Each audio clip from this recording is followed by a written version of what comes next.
Good morning student, this is Renuka Sen from Gyanam classes. This is an introduction video of matrices.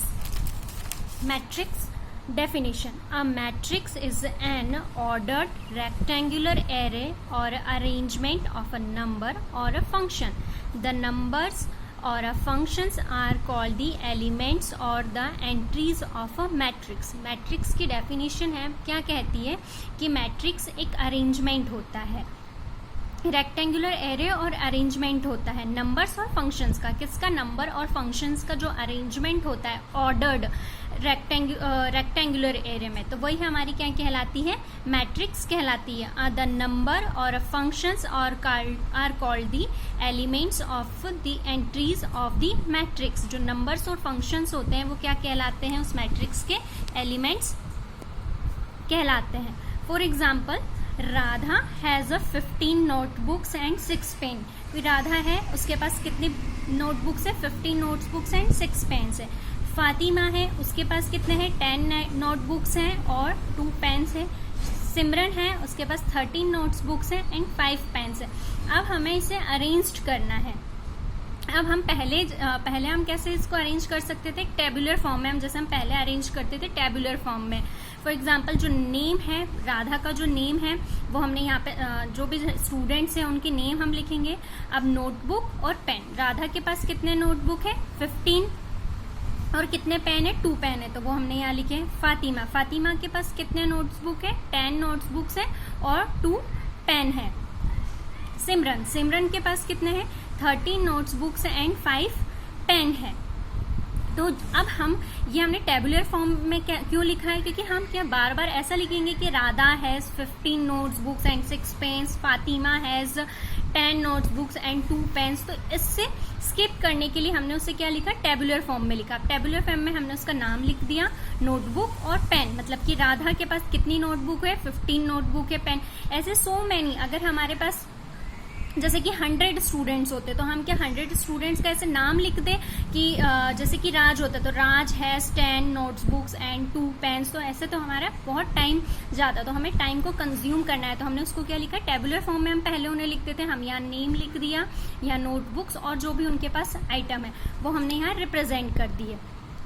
But जो matrix होता है वो थोड़ा सा different होता है. मैट्रिक्स में क्या होता है? मैट्रिक्स में हम यहाँ पर सिर्फ क्या लिखा है?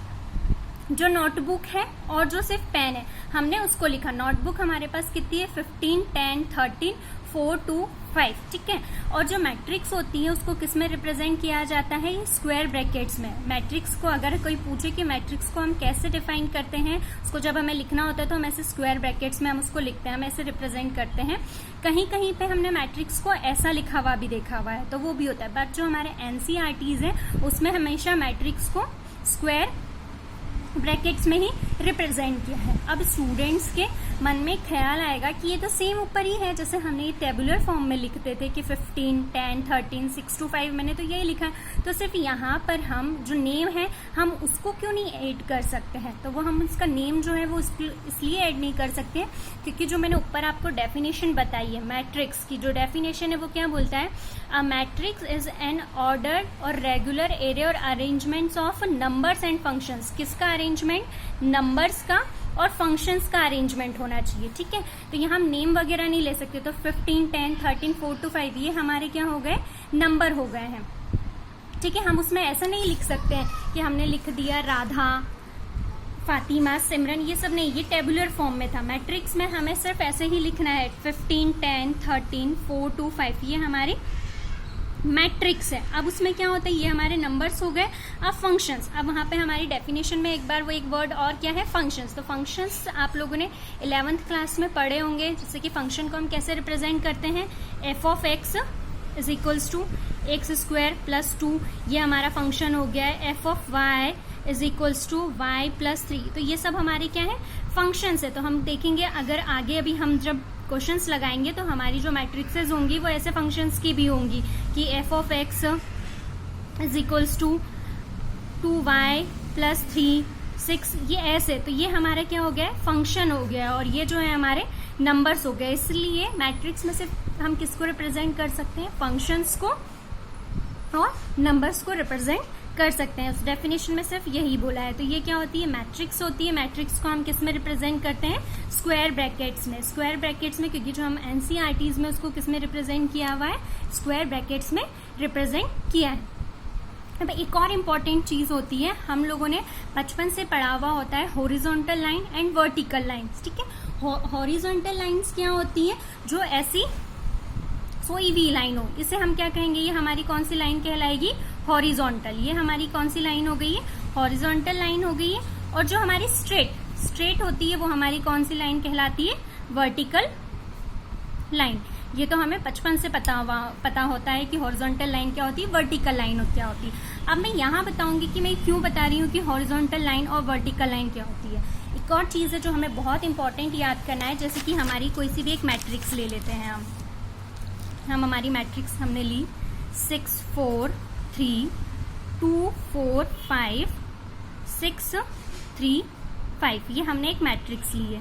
ठीक है, ये हमारी एक मैट्रिक्स है।